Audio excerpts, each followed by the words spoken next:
క్రీస్తునందున్న ప్రియులకు ప్రేమతో వందనాలు తెలియజేయుచున్నాను. సెప్టెంబర్ నెల 30వ తేదీ 2024. ఈరోజు దేవుడు మనకు చేస్తున్న వాగ్దానం ఏమిటనగా కీర్తన గ్రంథము 91వ కీర్తన 8వ చరణం.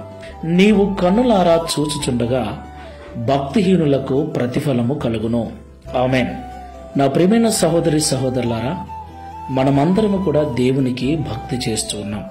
భక్తి మనలో ఎంత ఎక్కువగా ఉంటే దేవుని ద్వారా ఈ లోకములోను రాబోయే పరలోకంలోను అంత ప్రతిఫలము మనకు కలుగుతుంది. దేవుని యందు భక్తి కలిగిన వారికి ఎలాగైతే ప్రతిఫలము కలుగుతుందో అలాగే భక్తిహీనులకు కూడా ప్రతిఫలము కలుగుతుందని దేవుడి ఉదయకాల సమయంలో మాట్లాడుతున్నాడు. నా ప్రియమైన సహోదరి సహోదరులారా, ఈ లోకంలో బాధలు, కష్టాలు, కన్నీళ్లు, వేదనలు, ఇబ్బందులు అందరికీ ఉంటాయి.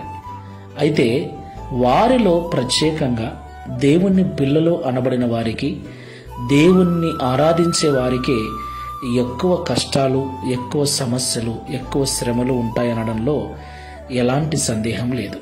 అవును ప్రియులారా, సద్భక్తితో బ్రతకనుద్దేశించు వారందరూ హింస నొందుదురు అని దేవుని వాక్యం సెలవిస్తుంది. అందుకే చాలా మంది భక్తిలో వెసులుబాటు పుచ్చుకొని భక్తిని పైపైకి చేస్తూ, నామమాత్రంగా చేస్తూ, లోతైన ఆత్మీయ జీవితం లేకుండా ఏదో అలాగ మొక్కుబడిగా చేస్తూ ఉన్నారు. అలాంటి వారి జీవితాలే బాగున్నాయి. అవునండి, భక్తిపరుల జీవితాల కంటే భక్తిహీనుల జీవితాలే బాగున్నాయి. అది చూసినప్పుడు నిజంగా భక్తి చేసేవారికి కొంచెము బాధ, కొంచెం ఇబ్బంది కలుగుతుంది. అయినప్పటికీ భక్తిహీనులము కాకుండా దేవుని యందు భయభక్తులు కలిగి మనము జీవించినట్లయితే ఈరోజు ఏ భక్తిహీనులనైతే చూసి బాధపడుతున్నామో వారికి వారి భక్తిహీనతను బట్టి కలిగే ప్రతిఫలాన్ని మన కన్నులారా చూస్తాం. ఒకరోజు వారు కనపడకుండా వెళ్ళిపోతారు. వారి అభివృద్ధి, వారి ఆశీర్వాదం అన్నీ వెళ్ళిపోతాయి. కానీ భక్తిని విడువక నిజమైన భక్తులుగా ఉన్న మన యొక్క ఆశీర్వాదం అంతకంతకు వర్ధిల్లుతుంది. ప్రార్థన చేసుకుందాం.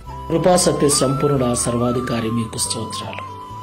అవును తండ్రి, మేము ఎంత భక్తి చేసినా, ఎంతగా పాపమునకు దూరముగా ఉండి నీ వాక్యమునకు లోబడి జీవించినా మాకంటే పైపై భక్తి చేసేవారి జీవితాలే బాగున్నాయి.